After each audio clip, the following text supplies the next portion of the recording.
The State of Ohio Board of Pharmacy presents the Ohio Automated Rx Reporting System, Improving Patient Care, Reducing Prescription Abuse. This lesson is approved for 1 hour, Point 1 CEU of the State of Ohio Board of Pharmacy Jurisprudence Continuing Education. Drug overdose deaths continue to be a public health crisis in Ohio and across the nation. Since 2003, prescription medications such as opioid pain relievers and benzodiazepines have contributed to the deaths of more than 11,000 Ohioans. Studies indicate nearly half of young people who inject heroin reported first abusing prescription opioids. In 2014, approximately 750 million doses of opioid pain medications were dispensed to Ohio patients, enough to provide 65 pills to every man, woman, and child in the state. To help address the growing abuse and misuse of prescription drugs, the State of Ohio Board of Pharmacy implemented a prescription monitoring program, PMP, called the Ohio Automated Rx Reporting System, also known as Oarrs. Developed in 2006, the Ohio Automated Rx Reporting System, or Oarrs, is a secure web-based tool to aid healthcare professionals in providing better quality care, while quickly identifying potential drug-seeking behaviors. An Oarrs report can assist in ensuring a patient is getting the appropriate drug therapy and prevent the potential risks associated with the misuse and abuse of prescription drugs. So how does Oarrs work?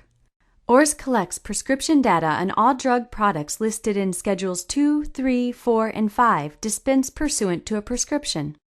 Data is collected on a daily basis from every pharmacy licensed by the board, including out-of-state and mail-order pharmacies which ship into the state. Ohio prescribers who personally furnish controlled substances from their offices are also required to report those medications to Oarrs. Personally furnished medications are those which prescribers hand to their patient for them to take home. This also includes any samples. The report does not include medications administered to the patient as a part of an in-office procedure. On whom may I run a report? Prescribers and pharmacists, along with their authorized delegates, may request an Oarrs report on a current or prospective patient. Prospective patients include those with an appointment, a referral, or those who have presented a prescription to the pharmacist. Prescribers are also permitted to review an Oarrs report of a patient's mother if providing medical treatment to a newborn or infant patient diagnosed as opioid dependent. When should you not run a report? Prescribers and pharmacists are not permitted to request an Oarrs report as a pre-employment screening tool to search for forged prescriptions or to update chart records. Additionally, requesting an Oarrs report of a deceased person is prohibited unless the prescriber is also the coroner. Ohio law requires that prescribers shall request patient information from Oarrs that covers at least the previous 12 months before initially prescribing or personally furnishing an opioid analgesic or a benzodiazepine to a patient. An Oarrs report must also include a border state's information when the prescriber is practicing in a county bordering another state, if that state's information is available. The prescriber must also make periodic requests for patient information from Oarrs if the course of treatment continues for more than 90 days. The request must be made at intervals not exceeding 90 days, determined according to the date the initial request was made. Exemptions to the law include the following situations. The drug is prescribed or personally furnished to a hospice patient or to any other patient who has been diagnosed as terminally ill. This exemption applies to an APRN, PA, M.D, and DO. The drug is prescribed or personally furnished in an amount indicated for a period not to exceed 7 days. This exemption applies to all prescribers. The drug is prescribed or personally furnished for the treatment of cancer or another condition that is associated with cancer. This exemption applies to an APRN, PA, M.D, and DO. The drug is administered in a hospital, nursing home, or residential care facility. This exemption applies to an APRN, PA, M.D, and DO. The drug is prescribed or personally furnished to treat acute pain resulting from a surgical or other invasive procedure or a delivery. This exemption applies to physicians only. The Oarrs report is not available. This exemption applies to all prescribers. Ohio's healthcare regulatory boards have also adopted regulations on when an Oarrs report must be requested. These rules are enforced by the appropriate healthcare licensing boards and include all of the following. Medical Board Rules 4731-11-11, 4731-11-12, and 4730-2-10, Nursing Board Rule 4723-9-12, and Dental Board Rule 4715-6-01. When should pharmacists run an Oarrs report? Pharmacists have their own set of rules on when they are required to obtain and review an Oarrs report on a patient. Oarrs requirements are included in the Drug Utilization Review section of the Ohio Administrative Code, Rule 4729-5-20. This rule has been revised and strengthened as of February 1, 2016. Before we review the new Oarrs requirements for pharmacists, we should clarify the term reported drug that is commonly used in Rule 4729-5-20. Currently, a reported drug includes all drug products listed in Schedules 2, 3, 4, and 5 dispensed pursuant to a prescription. However, the Board of Pharmacy has the ability to add drugs that must be reported to Oarrs. For the most up-to-date list of reported drugs, please refer to Rule 4729-37-02 of the Ohio Administrative Code. Effective February 1, 2016, Rule 4729-5-20 states, prior to dispensing an outpatient prescription for a reported drug, at a minimum, a pharmacist shall request and review an Oarrs report covering at least 1 year time period, including a border state's information when the pharmacist is practicing in a county bordering another state, if that state's information is available, in any of the following circumstances. 1. A patient adds a different or new reported drug to their therapy that was not previously included. What this means: the first time you fill a prescription for a new or different controlled substance, you must run an Oarrs report. First hydrocodone? Run it. Next day, new prescription for testosterone? Run it again. A week later, another hydrocodone? Not required, but a good idea. The rule is when the drug is added, not for a change of dose of a drug already on the patient's recent profile. A pharmacist may choose to run the report even with a dosage change, as this may identify a potential error in the dose selection. Did the prescriber intend to increase or change the dosage, or was it an honest error? Did the patient alter the prescription from hydrocodone APAP 5-325 to hydrocodone APAP 7.5-325? Note, there are no exceptions to this. A pharmacist must run the report even if a prescription is only for 1 dose. 2. An Oarrs report has not been reviewed for a patient during the preceding 12 months, as indicated in the patient profile. What this means: if you don't have a documented record of having run an Oarrs report in the past year, run it. This creates your baseline. 3. A prescriber is located outside the usual pharmacy geographic area. What this means: why did that patient drive so far to go see that prescriber? 4. A patient is from outside the usual pharmacy geographic area.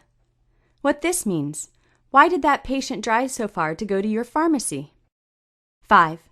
A pharmacist has the reason to believe the patient has received prescriptions for reported drugs from more than one prescriber in the preceding 3 months, unless the prescriptions are from prescribers who practice at the same physical location.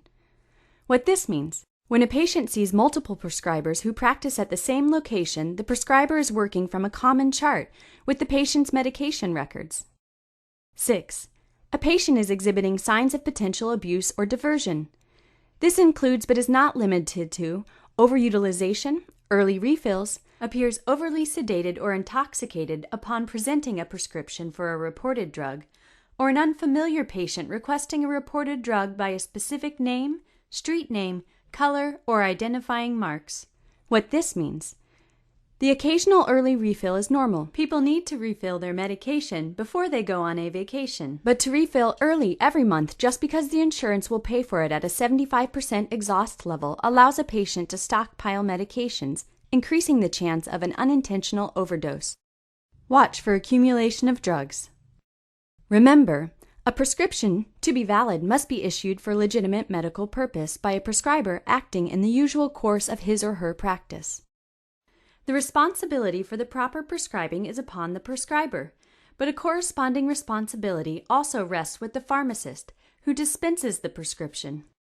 An order purporting to be a prescription issued not in the usual course of a bona fide treatment is not a prescription, and the person knowingly dispensing such a purported prescription shall be subject to the penalties of law.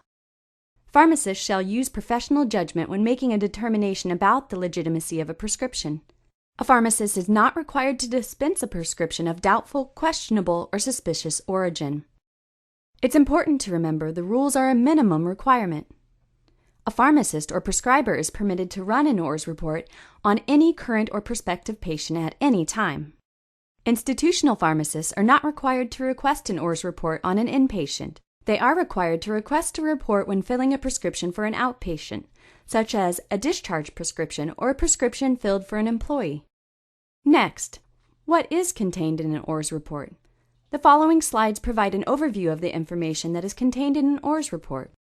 The report shows a listing of all reportable prescriptions filled by Ohio licensed pharmacies or personally furnished by Ohio prescribers. Included are the reportable drugs, quantity, days supply, prescribers, and pharmacy that filled the prescription or prescriber who personally furnished the reportable drug. Detailed information about the prescribers and pharmacies is listed at the end of the report. Information for the Oarrs report comes from the board directly from the pharmacy who dispensed the drug or the prescriber who personally furnished the drug. If applicable, the report includes the morphine equivalent dose, M.E.D, on all active opioid prescriptions. The state of Ohio does not warrant the information to be accurate or complete. It is only as good as the information provided to the database. To validate information about any particular prescription, it is necessary to contact the dispensing pharmacy or prescriber. The morphine equivalent dose (M.E.D) feature was created to help curtail the prescription drug epidemic and rising overdose death rates from opioid pain medications. Each active opioid prescription, identified by having days supply remaining, will have a daily M.E.D value. All active, current prescription values are then combined into one active cumulative morphine equivalent, ACME value, which is bolded and located on the upper right portion of the Oarrs report. It is important to note that this value is a snapshot of the day when you run a report. It is not a 90-day average. This could mean that something may not show up on the report due to lag in report time to Oarrs versus the fill date, or that the score could be lower tomorrow if an active prescription is no longer active because it has no days supply remaining. An M.E.D of 80 is considered the threshold at which prescribers should press pause before prescribing an opioid. This pause includes a number of clinical considerations that the prescriber should take into account prior to issuing the prescription. This review is all that is required. If a patient's M.E.D value is greater than 80, it does not preclude the prescriber from issuing or the pharmacist from filling the prescription. Rather, it requires that you should press pause, making sure this is the appropriate treatment for the patient. For pharmacists, considerations for pressing pause may include review of the Oarrs report, review of the drug profile in your system, prior knowledge of this patient and physician, and ultimately your professional judgment. Remember, the 80 M.E.D threshold is a tool, not a definitive number to determine whether or not you fill the prescription. However, if after reviewing the Oarrs report you suspect a legitimacy issue, do not fill the prescription and notify the State of Ohio Board of Pharmacy of your concern. The State of Ohio, through the Governor's Cabinet Opiate Action Team, has developed a number of prescribing guidelines to assist healthcare professionals in making safe choices for their patients. For more information on these guidelines, please visit opioidprescribing.ohio.gov. When reviewing a patient's Oarrs report, the prescriber or pharmacist may wonder if a particular piece of information is just information or if it is of greater value. A report with 5 different prescribers may be indicative of a doctor shopper, or it may also be appropriate and not necessarily a sign of intention to deceive to get prescriptions. When multiple prescribers are on a report, factors to consider include: are the prescribers all at the same location or practice? Does the report indicate that a general practitioner started a therapy and then referred the patient to a specialist? How far did the patient travel to the prescriber? To help identify scenarios that may be a false alarm, here are a few items to consider. Scenario 1. Frequent small days supply. Some factors to consider are: multiple emergency room visits. Perhaps patient can only afford few days supply at a time. Scenario 2. Multiple prescribers or pharmacies. Some factors to consider are all the prescribers in the same practice or different practices? What is the prescriber's specialty? Not all pharmacies carry all medications. Scenario 3. Distance from patient's home to prescriber. This might suggest suspicious behavior, but the patient may also be going to a specialist in another part of the state for a specific purpose. Scenario 4. Overlapping therapy from same or multiple prescribers. Some factors to consider are receiving 100 days' worth of the same or similar medications over a 30-day time frame may be suspicious. Look at strengths and long-acting versus short-acting formulations. Remember, there are times when Ohio law and pharmacy board rules prohibit a pharmacist from dispensing a medication. To be valid, a prescription must be issued for a legitimate medical purpose by a prescriber acting in the usual course of his or her practice. State and federal regulations require pharmacists to use professional judgment to determine the legitimacy of a prescription and whether the prescription is in the best interest of the patient. A pharmacist is not required to dispense a prescription of doubtful, questionable, or suspicious origin, or if a prescription poses a risk to the health of the patient. A prescription is not valid if the prescription is too old. Prescriptions have time limits, even if there are still refills remaining. A pharmacist may not dispense a prescription that has expired.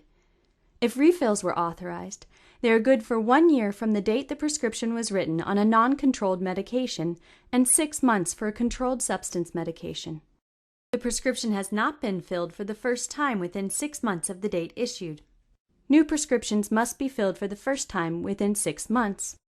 In conclusion, prescription monitoring programs such as Oarrs are tools used by states to address prescription drug abuse, addiction, and diversion. Oarrs serves several purposes such as supporting access to legitimate medical use of controlled substances and identifying and preventing drug abuse and diversion. Oarrs is one tool in the toolbox.